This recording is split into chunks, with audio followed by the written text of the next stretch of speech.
From Jekos Pharma, we love Youth Beat!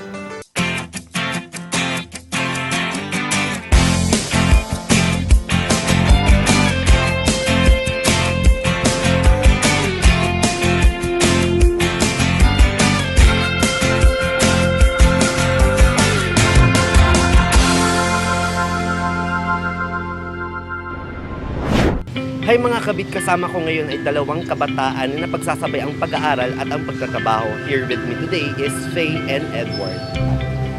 Hi, I'm Faye Raquel from Bigan City, 22 years old, taking up Bachelor of Science in Information Technology sa Ilocos Sur Community College. Hi, I'm Edward Pascua from San Alfonso, 20 years old, and studying at Ilocos Sur Community College, BSIT, and sa po akong working student. Okay, working student nga. What age kayo nag-start na mag-work? Ako, 18, Ako naman 19, 'Sa sa isang fast food restaurant. Pero pare-parehas kaming nag-work, parehas din kaming Bakit kayo nag-working student? Kasi para sa akin, yung about financial problem and parang sa oras sa work ko kasi irregular ako, madaming oras na sasayang. At yun, parang ganun na lang. Ganoon din po sa akin kasi wala naman po akong ginagawang masyado, kaya yung oras ko ginagawa ko na lang sa pagtatrabaho. Okay. How does it affect your studies tsaka yung pagtatrabaho? Paano yung gaba? Na-apekto lang siguro yung mga una kong mga duty na palagi akong nahuhuli sa pag-uwi. Palagi akong na-relate sa klase ko. Working student, mahirap, mero enjoy kasi madami kang Kilala.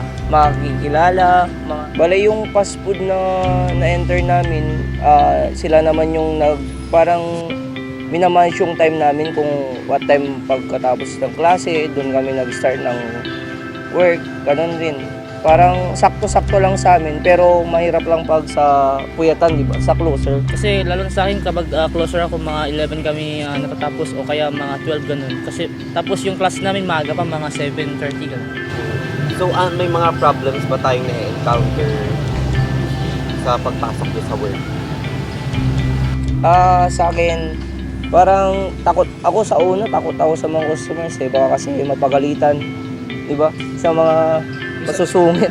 Minsan naka-encounter na rin ako ng ganun, yung makapag ka ng customer kahit wala kang ginawang mali, sila pa yung yung parang nagagalit sila bigla. Sila na ang may mali, sila pa yung tama. So, ano ba yung pangarap mo sa buhay, Faye? Pangarap ko makatapos sa aking sa pag-aaral, and pagkatapos ng aking studies aalis na rin ako sa aking work at parang i-upgrade ko na tong parang hindi na Gusto mong maging maging isang parang nagtatrabaho sa isang office, ganun. Office work, ikaw naman. Para sa kanya office din. Gusto ko rin sana mag-abroad pagkatapos. So, hindi kayo katulad ng mga normal na kabataan na parang free sila na ginagawa nila yung gusto na. Ano bang mensahe natin sa mga estudyante din na gustong tahakin ang pagiging working student? Sa mga gustong itry na mag-work sa at itry nyo lang kung kaya nyo para alam nyo yung abilidad nyo na Hindi lang yung humihingi ng pera, gagastos ka ng bigla-bigla. hindi na hingi ng hingi kasi mahirap ng baka kasi maubusan. Tulad, Ano ba yung mga experiences natin pwede bang ibahagi natin sa ating mga viewers?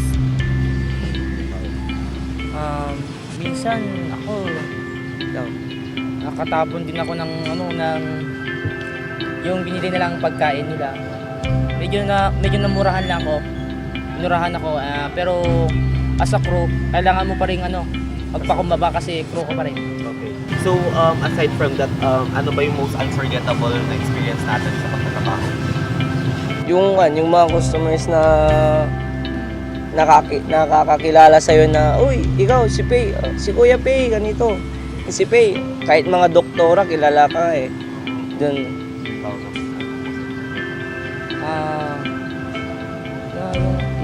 Yung Ngiti. yung ngitian ako ng isang Uy. customer na Uy, yung crush ko. Babae. Uy! Nagulat siya nung malaman niyang nagtatrabaho pala ako dun sa Macdo. Okay. So aside from that, pagkulman ang pagkatao ng sa inyo bilang kabataan na nag-start na mag-work, naka-affect pa to sa ano yun, sa pagiging mas naging responsible ba tayo, mas naging hindi pa tayong tamad or nalayo pa tayo sa bisyo? Ano ba yung naitulog dito sa inyo? Parang nag-independence na kaya mo nang magtrabaho, pinapakita mo sa kanila, sa mga parents.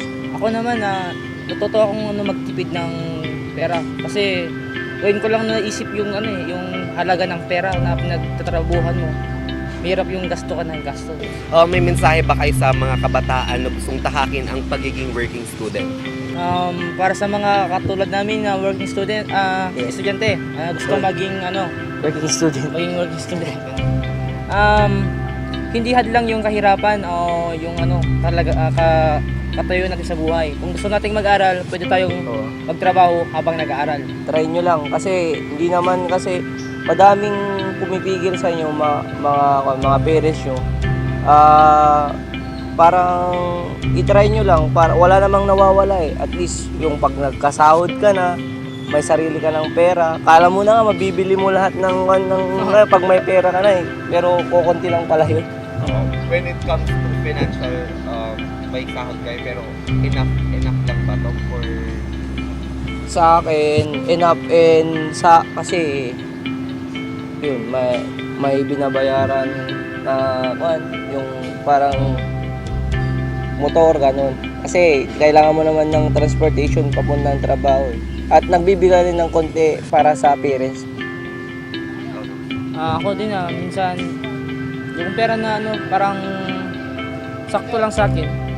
Pag wala silang binibigay na allowance sa akin, yung sahod ko yung ginagamit ko. Tapos yung iba naman binibili ko ng panggagamit. at least may personal gamit kayo. May gusto ba kayong pasalamatan mga tao sa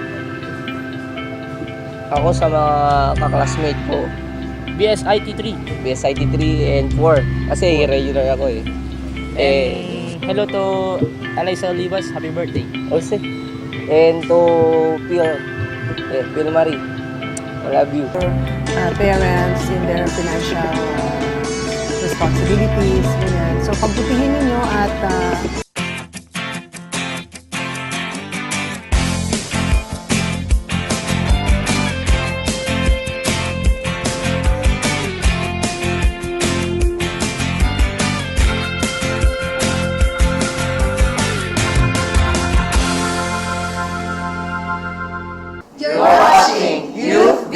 Youth Beat would like to thank the following sponsors.